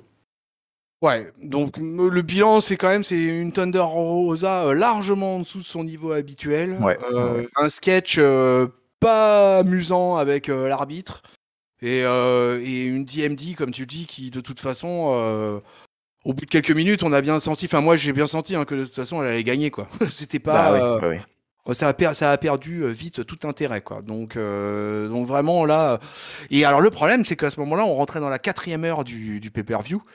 Et que pour le public, ça commençait à devenir quand même plus compliqué. C'est vrai. La clim avait été un peu mise après ce match-là. Et pourtant, derrière, on a quand même John Moxley versus Bryan Danielson. Euh, mais là, déjà, tu vois, pour moi, le public, à ce moment-là, a perdu d'intensité, quoi. C'était fou, quoi. Et il va pas revenir vraiment. Euh, on va se retrouver dans un match un peu étrange entre Bryan Danielson et John Moxley, qui va durer quand même quasiment 21 minutes. Qui va commencer un petit peu dans une espèce de phase. Alors, pour moi, John Moxley, c'est un brawler, tu vois, quoi. Et on est face à Daniel Bryan, qui est un technicien. Et donc, du coup, le technicien va s'y mettre, et de l'autre côté, le brawler va vouloir répondre, mais ça va pas bien se passer. Donc, ça va s'attaquer, ça va se combattre, ça va se cogner dans tous les sens, et le sang va aussi être de retour. Décidément, c'était la soirée, hein. Donc voilà, donc on se retrouve dans un match, le genre de match que du coup affectionne John Moxley. Et Bryan Danielson aussi, puisque j'ai découvert cette semaine, Tao, que il expliquait qu'une des raisons qu'il avait fait revenir dans l'indie, c'était aussi pouvoir avoir le droit de faire des matchs où il pouvait saigner. Et Ouais. je t'avoue que ça m'a vachement étonné de la part de Bryan Danielson, de cette envie-là, quoi. Je sais pas. Tu savais ça, ce penchant pour le sang de la part de Bryan Danielson? Ouais, bah alors, c'était vraiment pas du tout mis en avant en tant que Daniel Bryan à la WWE. Mais C'est c'est vrai clair. qu'à la Ring of Honor, il y allait aussi de son petit quota hein, à Bryan Danielson. Donc je pense que pour lui, ça fait partie du package total du catcheur où aussi on peut se mettre à s'ouvrir comme un goret le front. Parce que ouais, à la Ring of Honor et même dans d'autres promotions, il l'avait bien fait déjà avant la WWE. Donc je pense qu'effectivement, ça le manquait un peu, ouais. Donc on va avoir un match assez classique avec deux catcheurs qu'on connaît tous très très bien et donc qui vont nous dérouler toute la palette. Avec le Buisakuni, on a pensé à un moment que Bryan Danielson allait prendre le dessus, mais c'est pas ça. Ce qui va se passer, c'est que notre ami John Moxley va réussir à coller quand même un roll-up. Voilà, un tout petit roll-up, hein. Et même pas un bridging O'Connor roll. Non, non, les amis, juste un petit roll-up des familles. Et il va gagner le match. Alors là, déjà, grosse surprise quand même, sachant que comme Brian Danielson pardon, arrête pas de courir après John Moxley entre guillemets parce que lui en fait son plan c'est qu'ils catchent ensemble, c'est qu'ils bossent ensemble. Donc on se demande un peu ce qui va se passer à la fin du combat. Est-ce qu'il va y avoir entente entre les deux? Est-ce que ça va se serrer la main en mode Ring of Honor? Eh ben non, non, pas du tout. Danielson, il est furax. La défaite lui convient pas du tout. Il commence à s'en prendre à l'arbitre. Du coup, Moxley il revient à la charge. L'arbitre, il va appeler carrément la sécurité sur le ring, quoi. Et soudain, il y a un grand type qui sort du Titantron dans un costume 3 pièces, so British, un costume 3 pièces impeccable. C'est tout simplement Sir William Regal, qui débarque à la All Elite Wrestling. Oui, oui, vous avez bien entendu, William Regal is All Elite. Il débarque sur le ring et il va forcer les deux catcheurs à faire la paix, tel papa avec les deux frangins en train de se bastonner. Et il va tout simplement faire ça comment? Eh ben écoutez, en mettant une bonne gifle dans la gueule. D'abord à John Moxley, ensuite une autre à Daniel Bryan, enfin Bryan Danielson décidément, qui alors, les yeux, le visage de Bryan Danielson pendant ce moment-là est totalement incroyable. et, euh, et voilà. Et en fait, William Regal, tout simplement, va les forcer à respecter le Code of Honor et à se serrer la main. Ainsi se termine ce segment. Bah écoute, la grosse bombax du pay-per-view All Elite Wrestling, William Regal, is All Elite. Bah oui, oui, William Regal, il sera l'élite. C'est assez incroyable. Incroyable. C'est assez incroyable. Cette entrée, ce début à la All Elite est incroyable. Je pense que c'est l'un des débuts que je préfère de la All Elite parce que t'arrives et le mec fout des grosses gifles à deux catcheurs qui sont déjà bien badass. Donc ils se posent quand même là. Ils viennent de Et se en taper plus, dessus pendant 20 minutes. c'est incroyable. C'est incroyable. Là, vraiment, d'un seul coup, on a un respect éternel pour William Regal. C'est assez fou. Mais c'est dingue, mais c'est incroyable. Mais pour en revenir au match, oui, bah déjà, comme tu l'as souligné un petit peu avant, après le CM Punk MJF, la foule est tombée, hein, vraiment. Ah ouais, ah 4 ouais. heures, 4 heures, ça fait beaucoup, hein, vraiment. Ouais. Et puis en plus, il y a que des gros matchs, donc t'as pas le temps de reposer. Donc là, effectivement, ça s'est ressenti encore plus sur le match qui est assez long. Effectivement, t'as dit 21 minutes. Ben franchement, tu les sens bien passer parce que même si les deux catcheurs sont incroyables, c'est un style assez lent, assez méthodique, qui frappe fort quand même, mais voilà, c'est un style qui est pas dans le high fly, hein, à part le suicide dive, pardon, à l'extérieur avant qu'ils saignent, qu'ils les deux se mettent à saigner pour pratiquement finir le match après. Le match est assez lent et donc forcément la foule qui est déjà pas faux folle, surtout avec le match avant qui n'a pas été non plus forcément super bien reçu. Là, ça, c'était assez dur et c'est justement l'arrivée de William Regal qui a redonné de l'intensité au public. C'est assez fou. La victoire de John Moxley, qui est la première victoire de John Moxley sur Bryan Danielson, officielle, hein, dans tous les affrontements qu'ils ont eu, même si on pourra me citer le house show de la WWE en 2014, il me semble, où Moxley avait gagné contre Daniel Bryan, mais bon, c'est un house show, et apparemment ils l'ont pas compté dans cette histoire, donc c'est pas grave. Mais voilà, une victoire sur roll-up, au bout de 21 minutes. C'est assez étonnant comme façon de gagner et de raconter cette histoire. Et j'ai hâte de voir la suite, surtout parce que William Regal, comme tu l'as dit, et tu l'as super bien noté, de Code of Honor.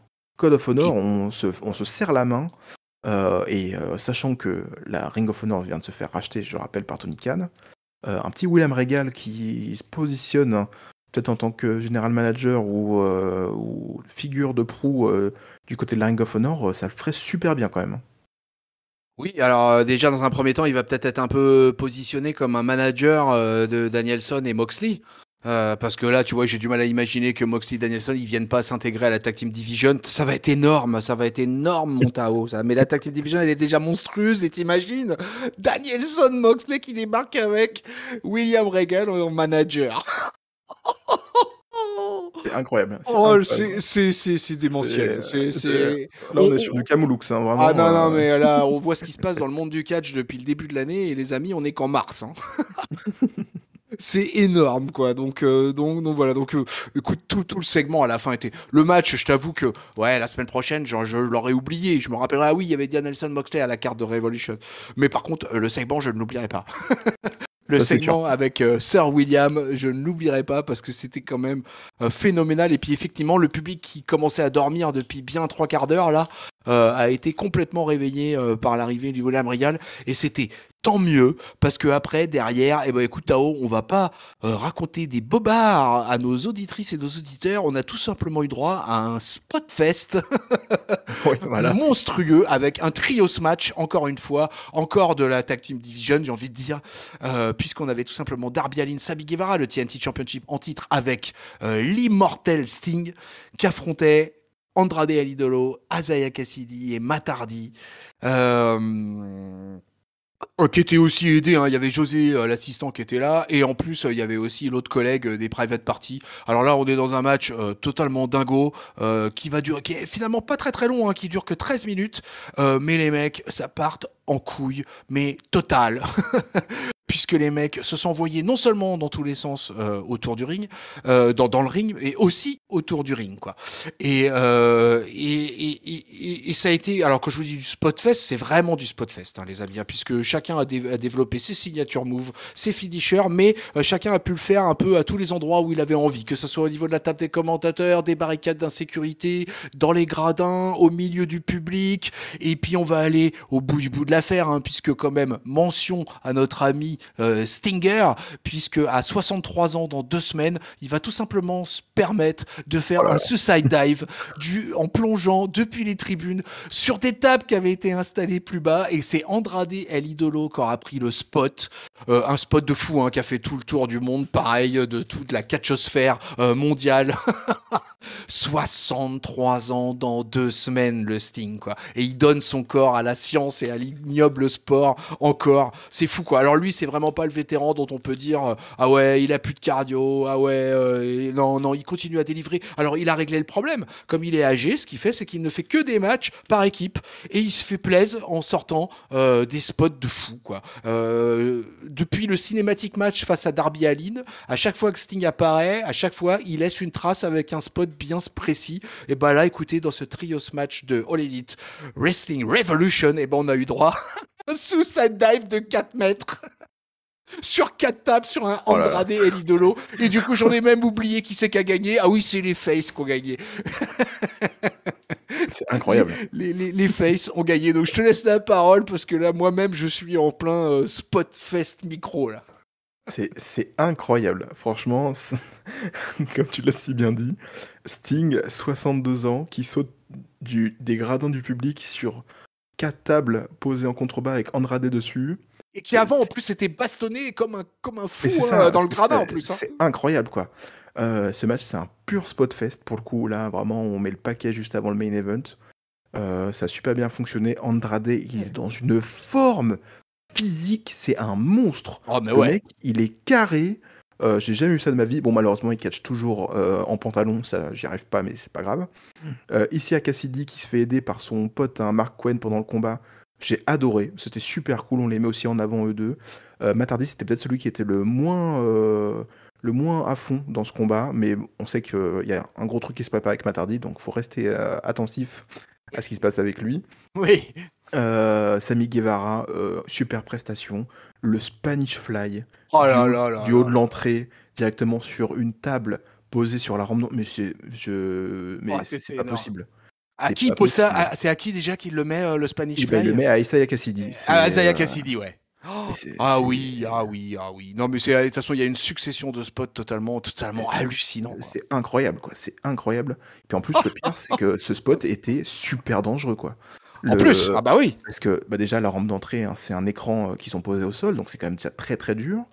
Ils mettent qu'une table, pourquoi pas, on met qu'une seule table comme ça au cas où, c'est pas grave, sur un sol qui glisse, donc au cas où, hein, ça peut être vraiment plaisant. Et les mecs s'écrasent, mais d'une force par terre, c'est impressionnant qu'aucun des deux soit blessé.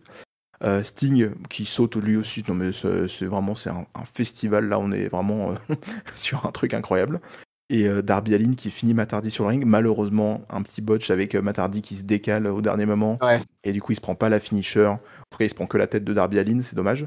Mais le match était quand même super cool, 13 bonnes minutes, de grosses bagarres, de grosses pots de fesses dans le public, ça aussi ça a pu réveiller bien la foule, hein, les mecs qui se bagarrent dans le public, ça a bien dû les motiver pour le main event. On comble les trous des catcheurs en les mettant dans un match 3 contre 3 extrême comme ça fonctionne super bien. Franchement, chapeau. Franchement, incroyable match. C'était un spot fest. Peut-être qu'effectivement, on s'en rappellera pas à la fin de l'année pour les combats de l'année. Mais Sting, à chaque fois qu'il est là, c'est un événement. Sammy Guevara, à chaque fois qu'il est là, on est toujours super content de la qualité du catcheur. Darby Allin aussi, mais des prises de risque. Voilà, franchement, tous les catcheurs présents dans ce combat, et même Mark Quinn, du coup, qui n'est pas officiellement dans ce combat, ils ont fait une super prestation. Ouais, c'était énorme. Enfin, moi, j'ai trouvé que c'était un régal. C'était le mot de la soirée, de toute façon. Mais c'était la régalade, quoi. La régalade révolutionnante. Voilà ce que c'était. Et c'était fantastique, quoi. Enfin, vraiment, je me suis éclaté de bout en bout. Et tu l'as dit, Andrade, il est dans une shape. Il est taillé, mais alors, mais quel master, ce Andrade, quoi. J'espère qu'on va le voir un peu plus haut, là, dans les prochaines semaines, Ah là. ouais, j'espère. Mais c'est quelque chose, quoi, hein, le Andrade, hein, en termes de physique, il se pose là, quoi, hein.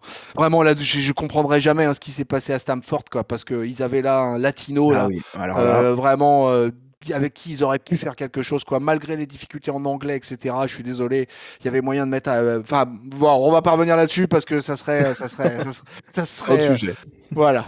Mais je te rejoins, la match de pur plaisir et ça c'était vraiment super avant d'attaquer. It's time for the main event et en l'occurrence le All Elite Wrestling World Title est en jeu. Adam Hangman Page affronte Adam Cole. Remember les rivalités de la Ring of Honor. Et ben, là, il se retrouve en 2022 pour le titre suprême de la All Elite Wrestling.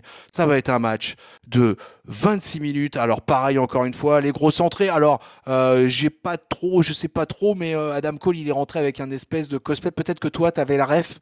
Oui, Moi, je c'est l'avais. Halo. C'est C'est Halo. C'est C'est-à-dire le jeu vidéo Halo. Ah, ok, d'accord. Est-ce que bah, tu vois, j'avais. Halo.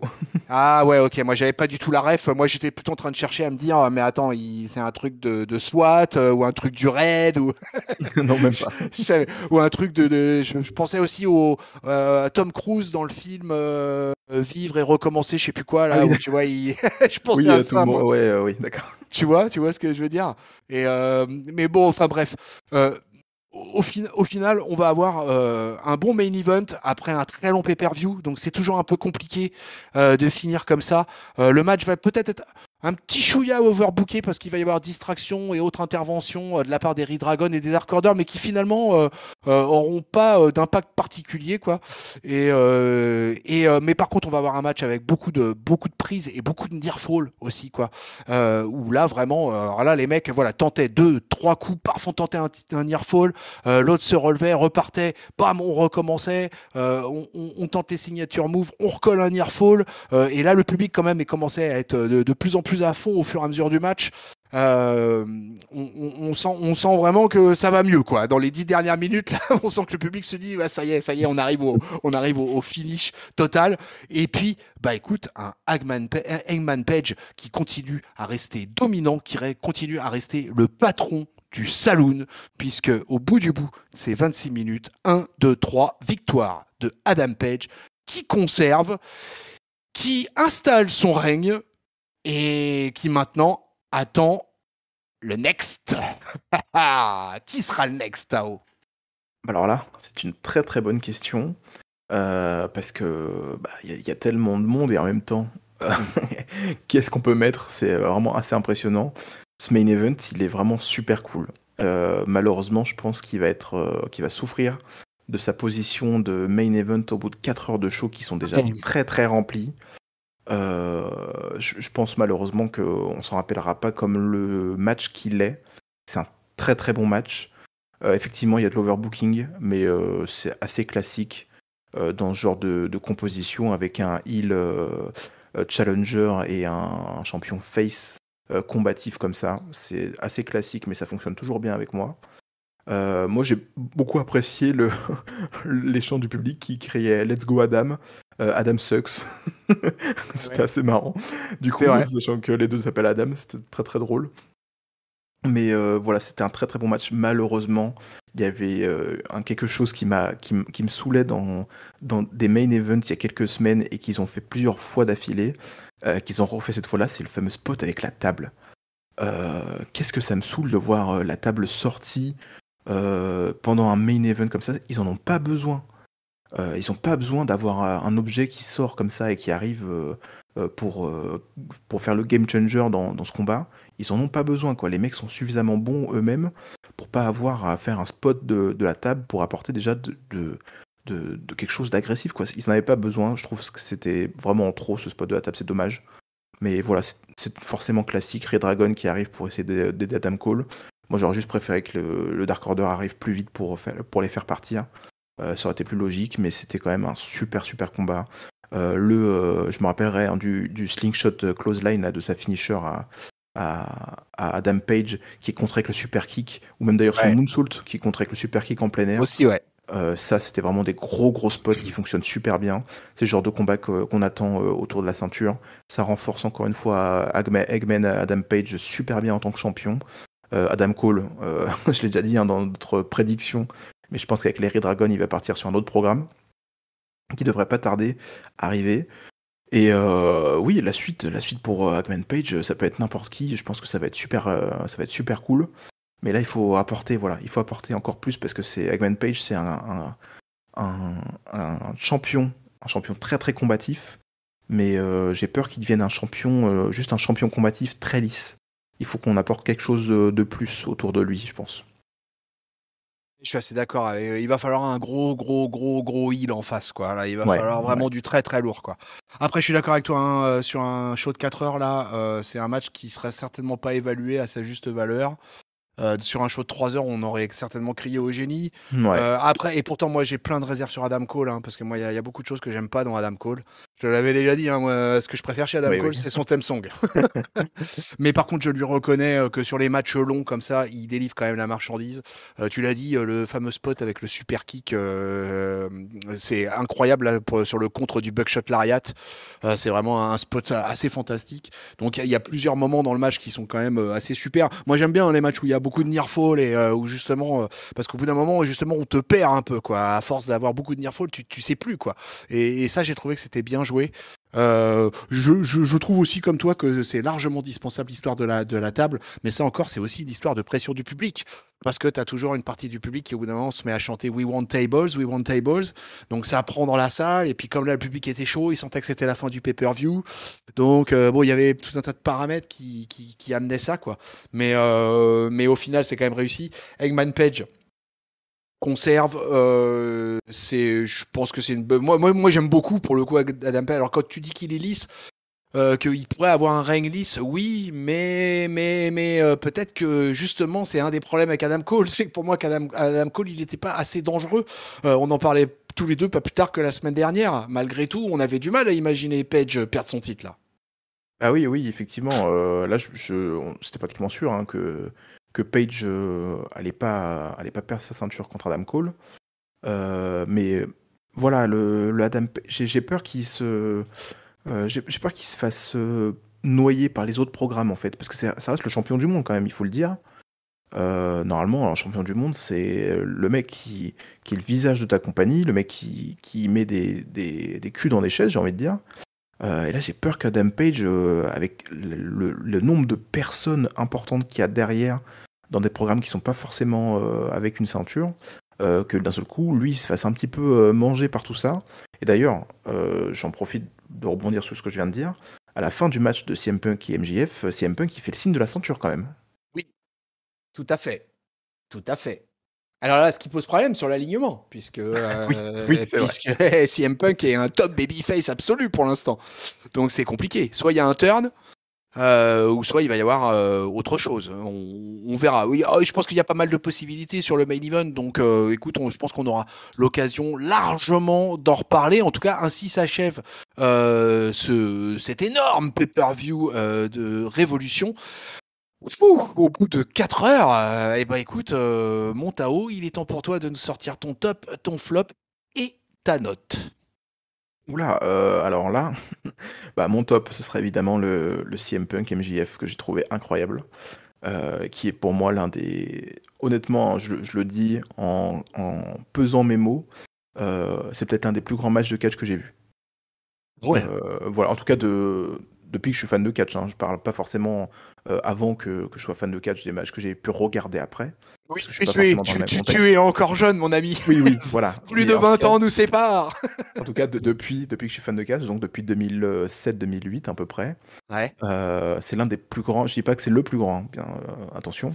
C'est l'un des plus grands matchs de catch que j'ai eu l'occasion de voir de presque en direct en fait, hein, tout simplement. Parce que c'est ce que j'attends en fait du catch en fait, hein, ce genre de combat.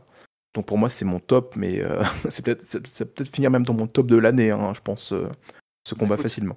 quand on fera nos awards 2022, on en parlera à ce moment-là. Ouais, voilà. Et Mets-toi ça dans un dossier Doodle. je vais faire un Excel, je pense, quelque chose Voilà, comme ça. exactement. Mon flop, bah, moi malheureusement ce serait la ceinture, le match pour la ceinture féminine d'AEW, hein, le Thunder Rosa contre Britt Baker qui était largement en dessous de mes attentes et pourtant j'avais pas forcément beaucoup d'attentes parce que je savais que ça allait pas forcément être du même niveau que le main event de Dynamite dont on a parlé sur cette même chaîne, je le rappelle. Donc pour moi, ouais, ce serait ce match féminin là qui serait mon flop de la soirée. Note. Et pour ma note, pour ce gros pay-per-view de Révolution 2022, sur 5, c'est ça, hein, je me rappelle Ouais, jamais. ouais. Ça va être le running gag des reviews qu'on fait d'AW. Sur 5, honnêtement, je mettrais un 4, ouais. C'est une belle note. On a mis un 4 à Dynamite et on enchaîne avec. Ouais, c'est ça. Ouais. En plus, Rampage était plutôt sympa. Donc c'était cool en Go Home Show, c'était plutôt sympa. Bon, bah écoute, moi je vais te rejoindre déjà sur le flop parce que moi aussi je voulais mettre le flop sur le titre mondial féminin. Vraiment grosse déception ce match.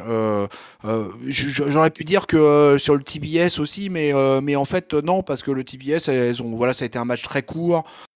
C'était calibré, c'était donc j'ai pas de mal à dire particulièrement sur le TBS match à part que c'était un match moyen quoi.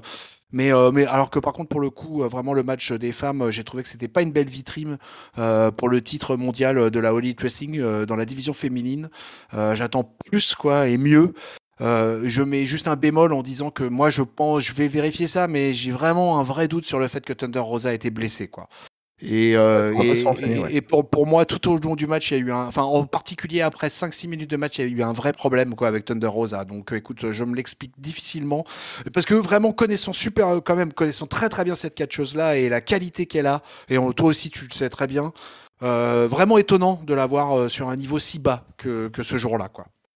Ouais, c'est vrai que Thunder Rosa nous a habitués à du beaucoup plus haut en termes de catch, hein. Ouais. Et puis bah mon top, écoute, mon top, moi je vais le donner, moi je vais me faire plaisir, hein. De toute façon c'est la All Elite Wrestling, je me fais plaisir à donf. Et moi je vais me faire plaisir, je vais le donner au World Tag Team Three-Way Match quoi, parce que c'était fantastique.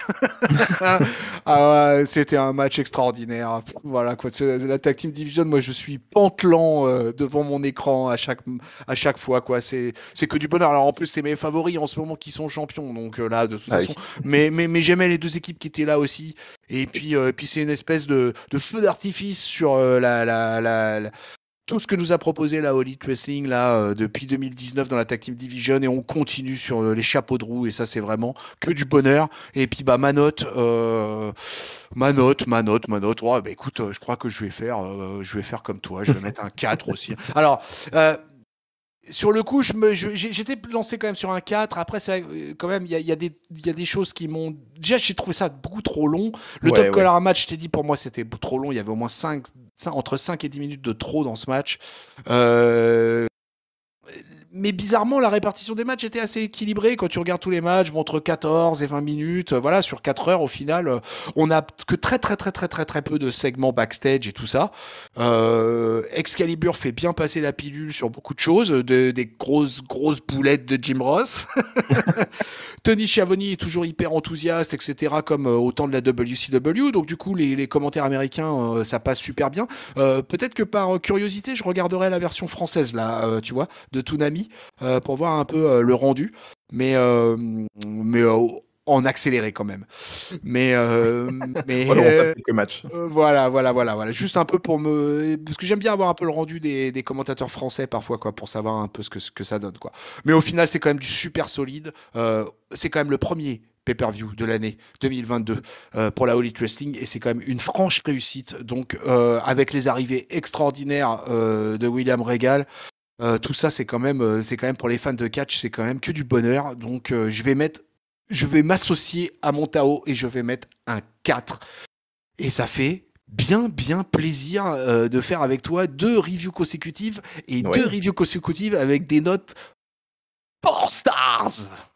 Bah, c'est vrai, mais j'ai envie de dire finalement, si vous avez envie de regarder des bons shows, du bon catch. Vas-y, convainc-les. Vends la marchandise. On peut remarquer quand même que je le fais à la fin de la review, donc vraiment, si les gens n'aiment pas la W, je pense pas qu'ils soient allés jusqu'ici, mais c'est pas grave. Mais vraiment, voilà, vraiment, si vous avez envie de regarder du bon catch, effectivement, il y a quelques défauts. La division féminine, encore une fois, en deçà de ce qu'on peut voir du côté de la concurrence, hein, qui est quand même aussi sur un très bon niveau. Il y a des choses à perfectionner, il y a des choses aussi qui sont peut-être un petit peu imprécises, mais j'adore regarder cette promotion. Je trouve que plus les semaines, plus les mois passent, plus ils ont de la qualité en termes de vidéo, en termes de production, en termes de son aussi, en termes de stars. On se retrouve quand même à se poser la question, qui est-ce qui va arriver autour de la ceinture, parce qu'il y a trop de méga stars. Et je trouve ça fou de se dire que dans ce roster-là, il y a tellement de mecs bons qu'on ne sait plus où regarder, quoi. Et C'est incroyable quand même. La profondeur du roster est démentielle. C'est incroyable. Et j'ai hâte pour le coup de voir le retour de la Ring of Honor, parce que Tony Khan l'a confirmé, c'est lui qui va être booker sur la Ring of Honor, sur le retour de la Ring of Honor. On ne sait pas du tout sur quoi ça va se baser.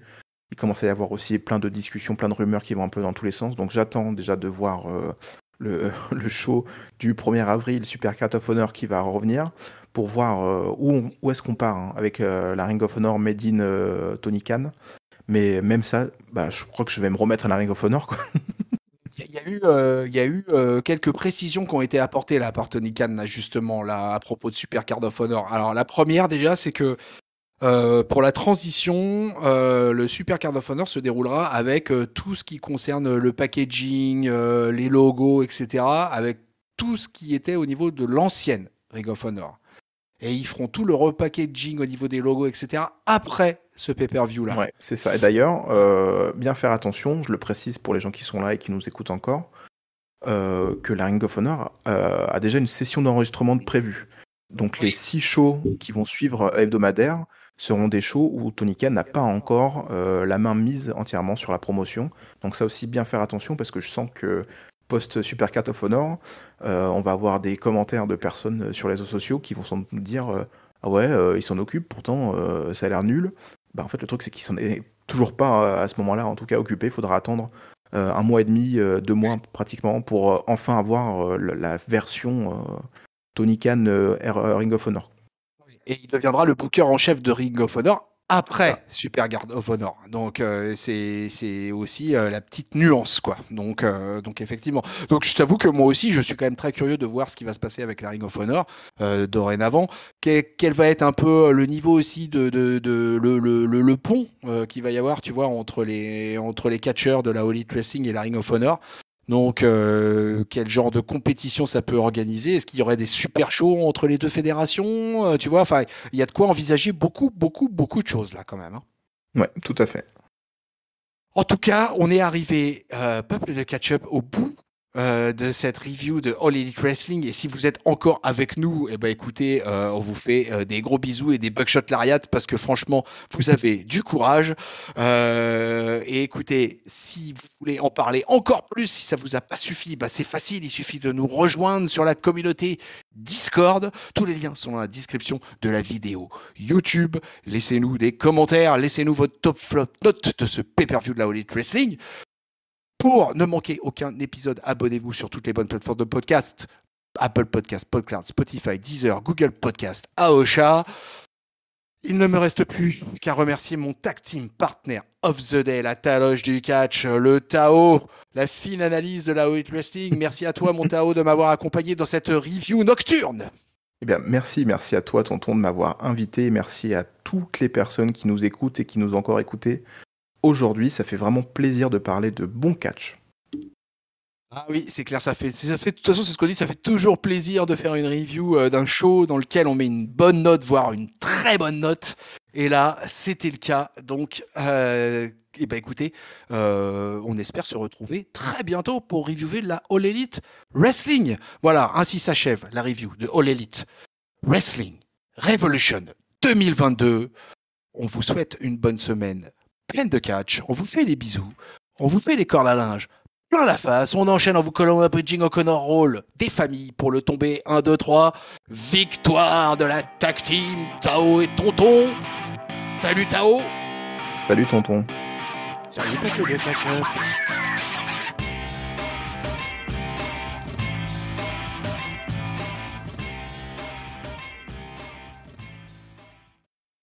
T'as vu, j'ai tenté le truc de pas faire peuple de catch-up. Ça se trouve, je vais me faire insulter dans les commentaires.